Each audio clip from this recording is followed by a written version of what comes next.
Assalamualaikum warahmatullahi wabarakatuh. Perkenalkan nama saya Kusuman Aji dengan NIM 18120746.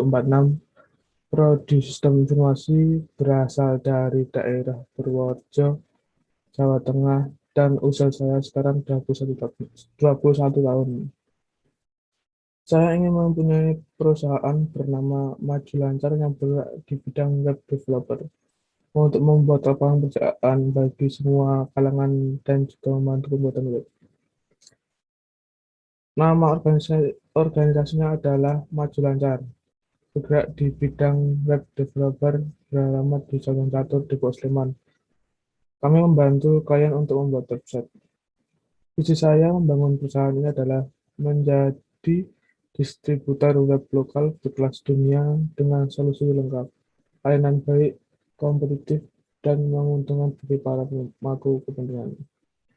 Misi saya adalah meningkatkan strategi pemasaran, mengembangkan karakter dan kompetensi untuk menjaga budaya perusahaan, mengembangkan kerja tim yang solid melalui penilaian komprehensif, membesar, memperbesar cakupan penjualan dan layanan, membuka peluang untuk kapitalisasi baru, dan memberi keuntungan bagi semua pemangku kepentingan.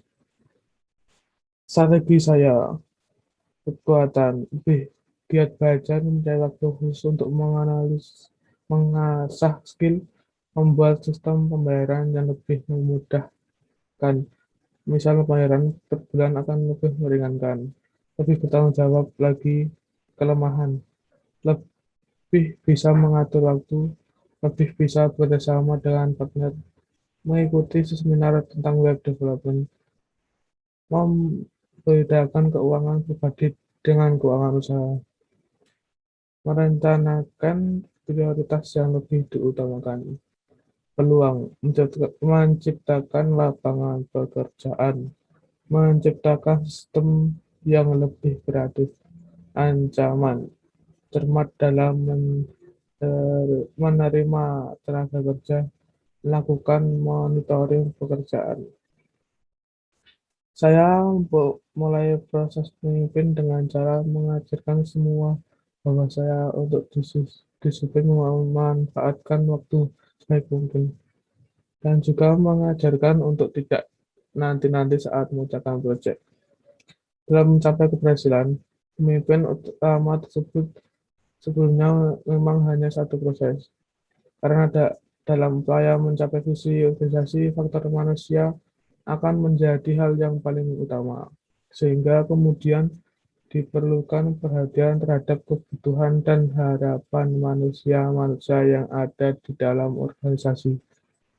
Untuk memenuhi kebutuhan dan harapan manusia tersebut diperlukan sumber daya. Namun sayangnya semua sumber daya bersifat terbatas, sehingga harus diatur penggunaannya dengan skala prioritas. Pilihannya tergantung para pemimpin memahami organisasinya dan kecanggihan dalam membagi penggunaan sumber daya yang digunakan untuk meningkatkan kesejahteraan maupun untuk pencapaian visi. Saya mempunyai cara supaya visi misi saya tercapai, yaitu mulai dengan membuat tujuan keseluruhan komunikasi tujuan Anda secara berkelanjutan, motivasi motivasi anggota tim, cara tata bersikap transparan. Jadi kita harus mengajak bawahan kita diskusi supaya kedepannya baik. Cara mengatasi permasalahan internal, menjaga komunikasi. Dalam sebuah organisasi, apabila perusahaan tertentunya terdapat beberapa individu yang terlibat dalam pembuatan komunikasi yang terjalin untuk menjalankan seluruh aktivitas yang ada, sehingga sudah seharusnya perusahaan menjaga komunikasi dengan baik untuk melakukan segala aktivitas. Menerapkan keterbukaan. Salah satu penyebab adanya konflik internal adalah kesadaran akan pentingnya penyampaian pendapat atau masukan yang bersifat membangun. Seorang seringkali membunyikan permasalahan yang berkaitan dengan rekan di perusahaan atau bahkan berkaitan dengan aktivitas di perusahaan itu sendiri. Sehingga jika hal semacam itu terjadi, maka tak heran jika adanya konflik yang kemungkinan adanya perselisihan pada internal perusahaan. Untuk menghindari hal tersebut, maka sumber daya manusia yang ada di dalam perusahaan disarankan untuk terbuka jika ada permasalahan yang mengganggu dan sama-sama ingin memperbaiki untuk kepentingan bersama. Menerapkan sikap proaktif, fleksibel, dan profesional. Jika konflik internal terjadi, maka cara untuk memperbaiki kondisi internal perusahaan adalah dengan menerapkan sikap proaktif, fleksibel, dan profesional pada seluruh jajaran yang ada dalam perusahaan itu. Sikap tersebut dapat diterapkan dengan memberikan pengarahan yang baik dan tetap agar dapat dijalankan pada masing-masing individu. Sedangkan untuk konflik eksternal, kami memperkirakan untuk memperkuat kualitas karya supaya dapat bersaing dengan perusahaan yang lain.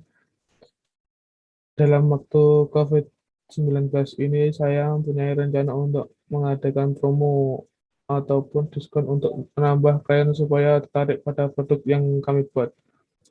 Gaya kepemimpinan yang saya gunakan yaitu gaya kepemimpinan demokrasi karena saya cenderung mendengarkan diskusi dengan anggota untuk mencapai kesepakatan.